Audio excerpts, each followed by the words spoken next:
कुमार झा जी।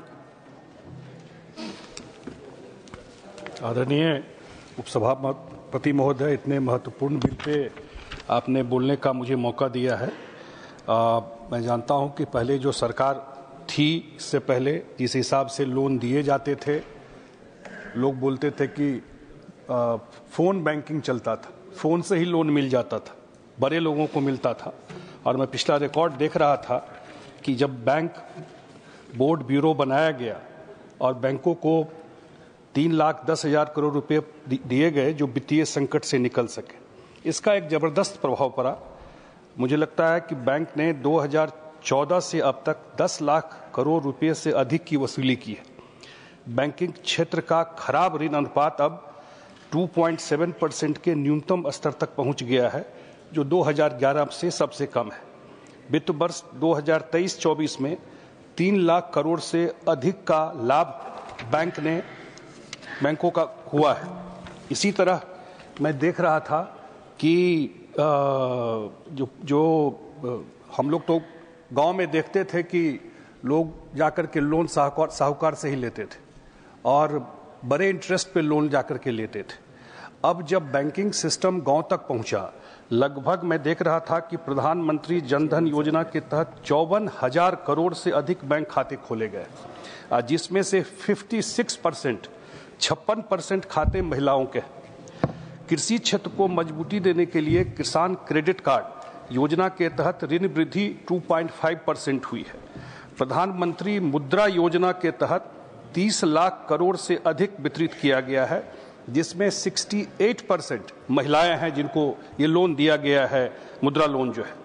प्रधानमंत्री स्वनिधि योजना के तहत 67 लाख से अधिक स्ट्रीट वेंडर्स को ऋण प्रदान किया गया है, जिसमें 45% महिलाएं हैं जिनको ये लोन मिला है। उसी तरह मैं देख रहा था कि प्रधानमंत्री सुरक्षा बीमा योजना के तहत 47 करोड़ लाभार्थियों को दुर्घटना बीमा दिया गया है। प्रधानमंत्री जीवन ज्योति बीमा योजना के तहत 21 करोड़ से अधिक लाभार्थियों को 2 लाख रुपए से काका जीवन बीमा कवर प्राप्त हुआ है। मैं एक चीज जो मैं देखा, जो फिनोमिनल है, जो आज के डेट में दिख रहा हूं, खास करके अपने स्टेट में देखता हूं, जहां की कम प्रचलन था कैशलेस का, कार्ड का, शायद अर्बन सेंटर में होगा, पटना में होगा, लेकिन मैं गांव में देखता हूं जिस तरह से सब्जी खरीदने के लिए, अपना अनाज बेचने के लिए लोग अब उनके अकाउंट में ही पैसा ट्रांसफर हो जाता है। और मैं वित्तीय वर्ष 2017-18 में डिजिटल लेन देन का कुल वॉल्यूम 2,071 करोड़ रुपया था, जो अब बढ़ करके 18,737 करोड़ रुपया हो गया। 44% का ये वृद्धि हुआ। यूपीआई एंड रुपे दोनों तेजी से वैश्विक स्तर पर फैल रहा है, जिससे भारतीयों के लिए विदेश में रहने और यात्रा करते समय सरल क्रॉस बॉर्डर भुगतान संभव हो पाता है। वर्तमान में यूपीआई 7 देशों में लाइव है, जिसमें UAE, Singapore, Bhutan, Nepal, Sri Lanka, France और मॉरिशस है।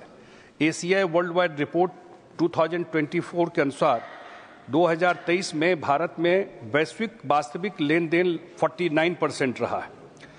आज भारतीय बैंकिंग क्षेत्र केवल मजबूत नहीं हुआ है, एक सामाजिक बदलाव का प्रतीक बन गया है।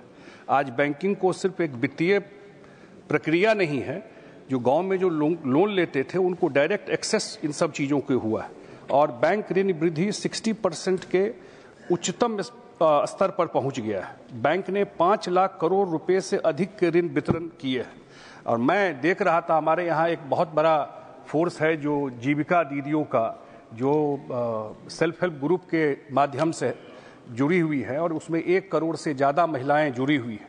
आदरणीय वित्त मंत्री जी गई थी बिहार गई थी दरभंगा मधुबनी एरिया में, और वहाँ पर जा करके उनका बड़ा एक कैंप लगा था, जहाँ खुद इन्होंने लोन डिसबर्समेंट किया था।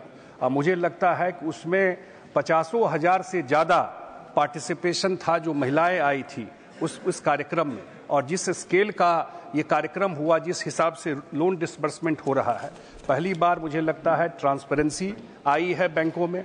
पहली बार मुझे दिखाई पड़ रहा है कि लोगों को एक्सेसिबिलिटी है, कि लोन मिल जाता है, कम रेट पे लोन मिलता है, और गरीब के घर तक ये बैंकिंग सिस्टम जो है वो पहुंचा है। इसलिए मैं इस बिल के पक्ष में समर्थन के लिए खड़ा हुआ हूं। बहुत बहुत धन्यवाद।